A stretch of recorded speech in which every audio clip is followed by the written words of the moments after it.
diagram, it will actually make more sense to you. Alright, your money stock, just now we said was 100,000. This is the amount of money government printed. Currency, we knew was 90,000.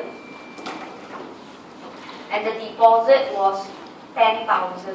Right, that gives us money supply 100,000. Okay, then when we look at the monetary base, okay, currency is 90,000 and the reserve was 1,000. So the monetary base was 91,000. Alright, okay. So we want to understand, okay, the relationship between monetary base and money stock. Our objective is to measure how many times money will grow.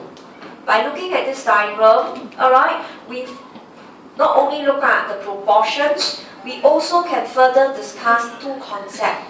Okay, the first concept is called the reserve deposit ratio. So if you look at this top diagram, you want to see what is the fraction of reserve versus the deposit.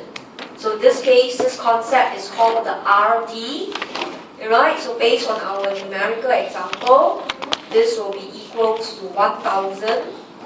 Alright, divided by our 10,000, which is 0.1, or we call it 10%. Alright, so we assume banks will keep according to the reserve ratio the central bank sets 10%. So this concept is known as the reserve deposit ratio, RD.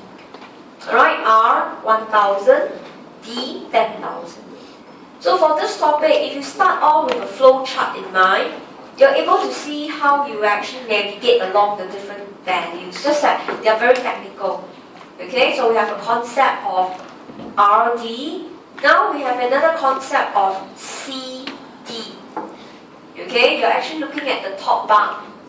You want to know what is the portion of C versus the D. Okay, so the amount that you hold, alright, as currency with a fraction of your deposit.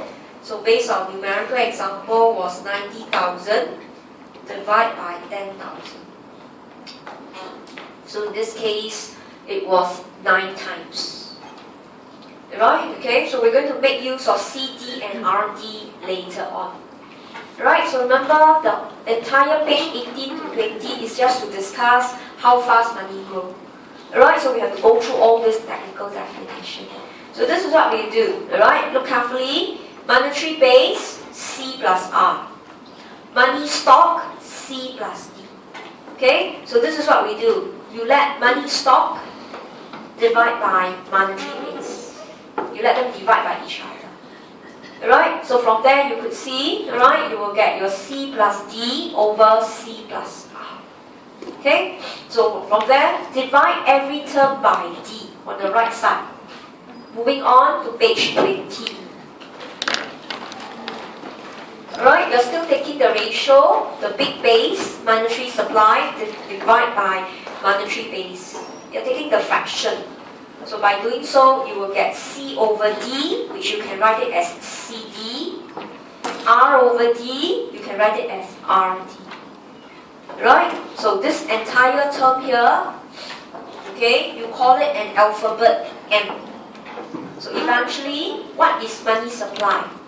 Money supply is M times H. Okay, so that actually tells you, okay, money supply can increase because M goes up. Alright, okay, and at the same time, okay, it could be your H goes up. So money can grow. So we actually can calculate how much money grows. Alright, if we can calculate the size of our M and the size of our H. Okay, but you must take note that calculations question for this topic is not heavily tested in the exam. It is actually the analysis. Okay, so money can grow through the size of the M, known as the money multiplier, Okay, where you can assume M goes up with H goes up. Or M goes up. Right? So you can do it with M goes up, H constant, M goes up, H goes up. So this is the largest. Okay, this is the most ideal. But it can also be M constant, H goes up. So this is how money supply can grow. How many times? M times. Right? It actually grows M times. Okay? So from there you could see this M, it has a name. Okay? Because it expanded your monetary base. You call it the credit or the money multiplier. Okay? So this is the key focus of our discussion. Government is interested in this value called M because it is the number of times you multiply with your H. Alright, giving you a sense how fast your money can grow. Okay, so remember in the entire process itself, okay, your H